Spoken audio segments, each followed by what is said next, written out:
Hello guys, welcome to my channel motivate yourself. आज हम सुनेंगे श्रीमद् भगवद गीता का पहला अध्याय। महाभारत कुरु परिवार में आंतरिक युद्ध की एक अत्यंत मनोरंजक कथा है।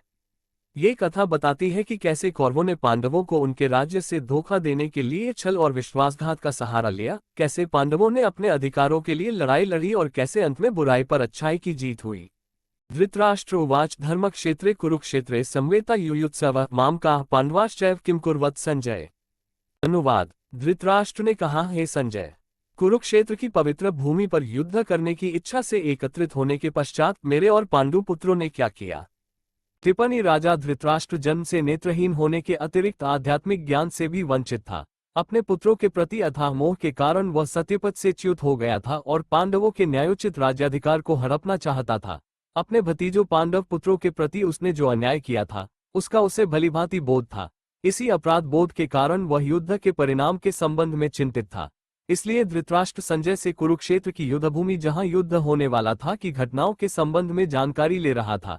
इस श्लोक में धृतराष्ट्र ने संजय से यह प्रश्न पूछा कि उसके और पांडव पुत्रों ने युद्धभूमि में एकत्रित होने के पश्चात क्या किया।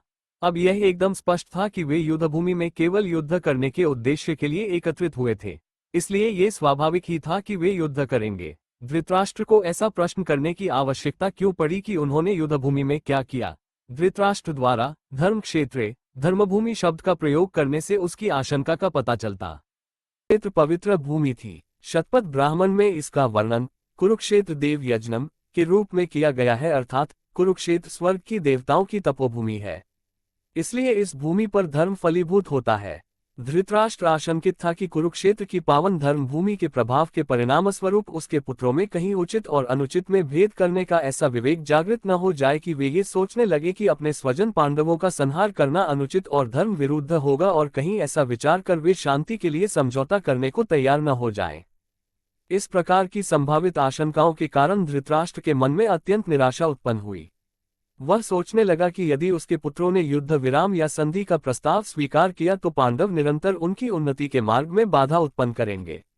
साथ ही साथ वह युद्ध के परिणामों के प्रति भी संदिग्ध था और अपने पुत्रों उज्ज्वल भविष्य के प्रति सुनिश्चित होना चाहता था। Thanks for watching the video. If like this video give like, comment and subscribe.